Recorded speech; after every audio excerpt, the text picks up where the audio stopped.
Now, after customization, another important tool is available which you need to install here for best compatibility with your operating system and with best compatibility with your hardware related to the virtualization world. When I click on this virtual machine, here you can see that when I right click on this virtual machine, installed VmWare tools option available. As I click on this button, this installation process will be initiated within a few seconds.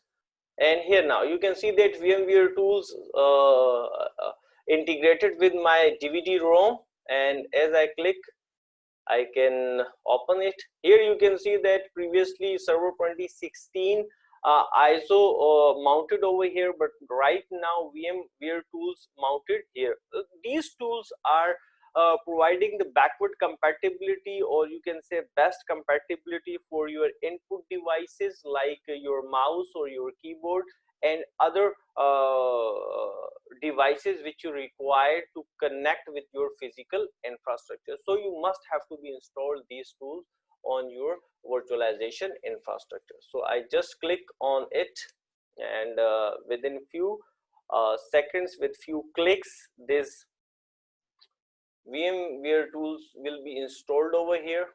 Next, here you can see that we will go with the simple options, and now this installing VmWare tools process will be completed. Here you can see that installing VMSI services, drivers, installing mouse drivers, and each and everything. So I hope that you get the idea why these tools are important. Here you can see that my screen is bit fluctuated due to this compatibility application. I just click on the finish button. So you must have to install these VmWare tools. Now you see that it's asking about a restart, so we are going to restart with this VmWare tools setup.